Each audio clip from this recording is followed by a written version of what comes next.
მუსლიმთა პანსიონთან დაკავშირებულ საკითხებს ადამიანის უფლებების, სწავლებისა და მონიტორინგის ცენტრის წარმომადგენლები გაეცნენ. ისინი პანსიონის ადმინისტრაციასა და ადგილობრივ მოსახლეობას შეხვდნენ. მათი შეფასებით, პოლიცია პასიურია ძალადობისა და შოურაცმყოფელი ქმედებების აღკვეთისას, დაპირისპირებული მხარეები კი ერთმანეთის მისამართით ხშირად იყენებენ დისკრიმინაციულ ტერმინებს. ადამიანის უფლებების, სწავლებისა და მონიტორინგის ცენტრის წარმომადგენლები ხელისუფლებას მხარეებთან შეხვედრის რეკომენდაციას აძლევენ. 10 სექტემბრის შემდეგ ადგილობრივები მუდმივად მორიგეობენ ამ ადგილას და პანსიონატის მოსწავლეებს ან თანამშრომლებს არ აძლევენ შესვლის შესაძლებლობას და პრინციპში პოლიცია არაფერს აკეთებს გადაადგილების თავისუფლების შეზღუდვის აღმოფხრის მიზნით, რაც რა თქმა უნდა პრობლემურია.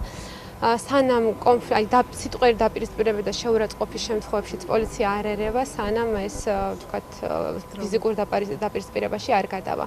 მნიშვნელოვანია, რომ სახელმწიფო ეფექტურად ჩაერიოს და სათანდო ინფორმაციური პოლიტიკა ჩაატაროს. მოლაპარაკებების ხელშეწყობა, ოღონდ ისე, რომ პატივისცემა მოხდეს რელიგიის თავისუფლების და თანასწორობის და არცეთის უფლების დათმობის ხარჯზე არ მოხდეს ამ კონფლიქტის მოგვარება და მნიშვნელოვანია შემწყნარებლობის პოლიტიკის გატარება განათლების სისტემაში თუ ზოგადად ადგილობრივი ხელისუფლების მიერ. ჩვენ ვაპირებთ იმას, რომ არ დაიშლება ეს აქცია. ეს აქცია არ არის. ეს არის მე როგორც მართლმადიდებელი ქრისტიანი დღეს აქ არის ხაზი გადის აქ, ეს არის ჩვენი დიდგორი. ამას ვაცხადებ სრული პასუხისმგებლობით, რომ არ დავიშლებით, არ შეიძლება თურქეთმა მართოს აქ რაიმე სახის პროვოკაცია.